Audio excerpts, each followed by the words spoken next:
আপন হইতে পারলি না অন্তর, আমার ভালোবাসার শূন্য ভিটায় কেউ বাঁধলো না ঘর। এরই থামি যা এমিসা এমিসা, তোমায় নিয়ে নাও বসিয়ে যাব যে পান্ত, ভালোবাসার ঘর বানিয়ে হব দেশান্ত।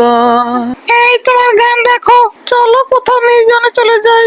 নির্জনে ছাড়া ভালোবাসার কথা আলোচনা করতে মজা লাগে না। চলো, কতগুলি ভোলা হয় না আঙ্গ ধরে চলে আইছে। বিয়াদ পোলা পাইন গুলা আঙ্গ দিকে কেমনে রেনি রেনি চাই, দেখছি নি এতে কেমনে রেনি রেনি আঙ্গ দিকে চাই, মনে করছে হারা কিছু বুঝি না। ঠিকই তো কইছো, পোলা পাইন গুলা আমগো কাছে আয়া পড়ছে একদম। চলো এনতে জায়গা, এনা থাউন যাবো না, পোলা পানি জ্বালাইবো। বকাইটা পোলা পানা লেগে একটু নিরিবিলি প্রেম করবো, তাও শান্তি নাই কে। চলো যাই। লে হালুয়া, এ কিংকা কাজ হলো? কি হাজারে চল আর কি বলবো ভাই, আমার হাতের থেকে বইটা পানিতে পড়ে গেছে। ভালো আছে, ভালো আছে, খুব ভালো আছে। আরো বেটি চলক, বেশি বেশি করে তাকায় দেখ। এখন আমরা কিংকা করে ঘাটত যাবো, আর এ নৌকা লাখ কিংকা করে জবাব দিব এনে।